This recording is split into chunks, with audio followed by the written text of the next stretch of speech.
வணக்கம். வாங்க வாங்க.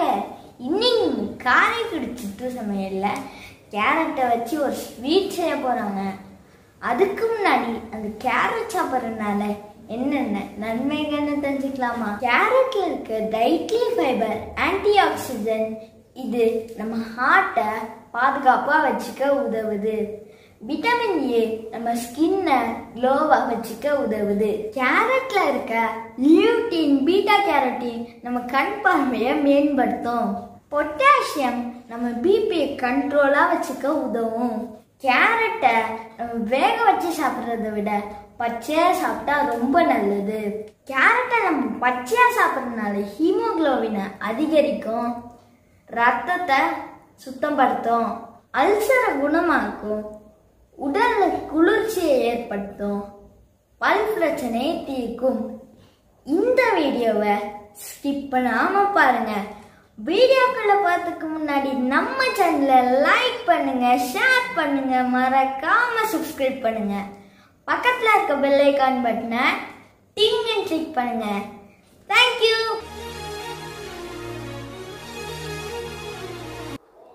ஹாய் ஃப்ரெண்ட்ஸ், எப்படி இருக்கீங்க? இன்றைக்கி நம்ம காரைக்குடி சிட்டு சமையலில் நாம் சமைக்க போகிறது கேரட் பாயசம். வாங்க இந்த பாயசம் செய்ய தேவையான பொருட்களை ஒன்றுன்னா இப்போ நம்ம பார்த்துக்கலாம். 3 கேரட் திருவி எடுத்துக்கலாங்க. 1 கப் காய்ச்சின பால்.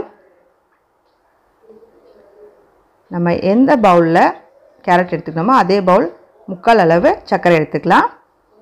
கார்னிஷ்க்கு முந்திரி பருப்பு, பாதாம், ஃப்ளேவருக்காக 3 ஏலக்காய், 3 டீஸ்பூன் நெய், லாஸ்ட்டாக 1 கப் தேங்காய் பால். இப்போ நம்ம பாயசம் செய்ய ஆரம்பிச்சிடலாம்.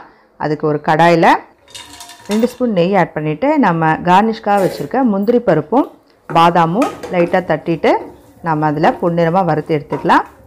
முந்திரி பாதாம் மட்டும் சேர்க்காம திராட்சையும் சேர்த்தாலும் நல்லா சூப்பரான ஃப்ளேவர் கொடுக்கும். நம்ம எல்லாத்தையுமே நெய்யில் நல்லா வறுத்து உரமாக எடுத்து வச்சுக்கலாம்.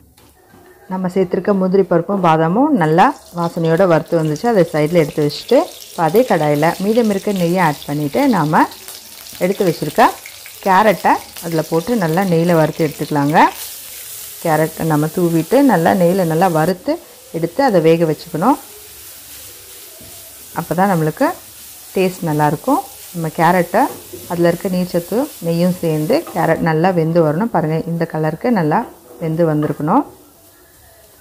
கேரட் நம்மளுக்கு வெந்ததுக்கப்புறமா நாம் ஸ்வீட்டுக்கு தேவையான சர்க்கரை அதில் ஆட் பண்ணிக்கலாம்.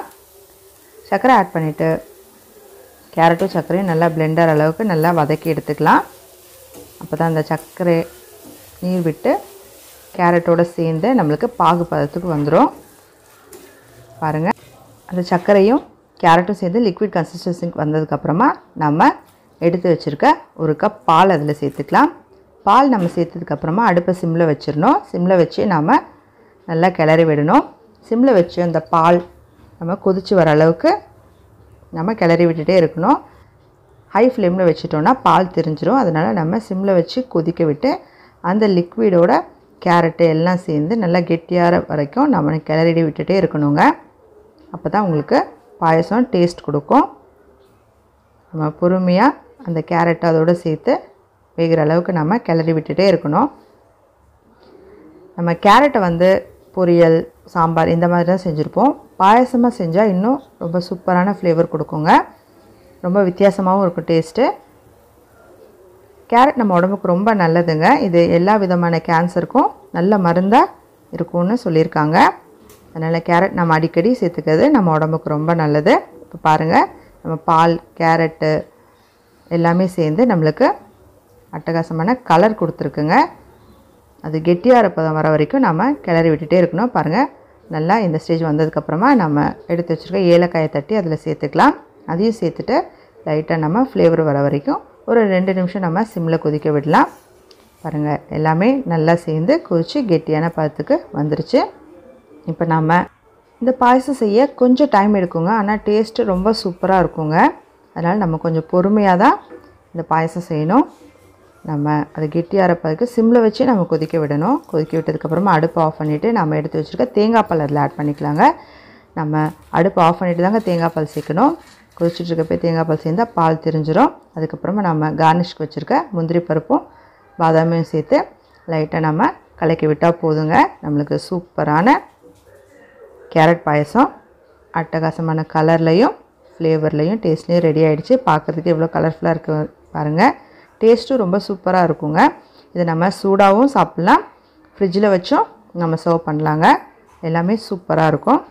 இந்த டிஃப்ரெண்ட்டான கேரட் பாயசம் உங்களுக்கு பிடிச்சிருக்குன்னு நினைக்கிறேன். அப்போ நம்ம சேனலை லைக் பண்ணுங்கள், ஷேர் பண்ணுங்கள், மறக்காமல் சப்ஸ்கிரைப் பண்ணுங்கள். பக்கத்தில் இருக்க பெல் ஐக்கனை கிளிக் பண்ணுங்கள். அதுக்கும் பக்கத்தில் இருக்க ஆளுங்கிற பட்டனை ப்ரெஸ் பண்ணுங்கள். அப்போ தான் என்னோடய அடுத்த வீடியோக்கான நோட்டிஃபிகேஷன் உங்களுக்கு வரும். தேங்க்யூ.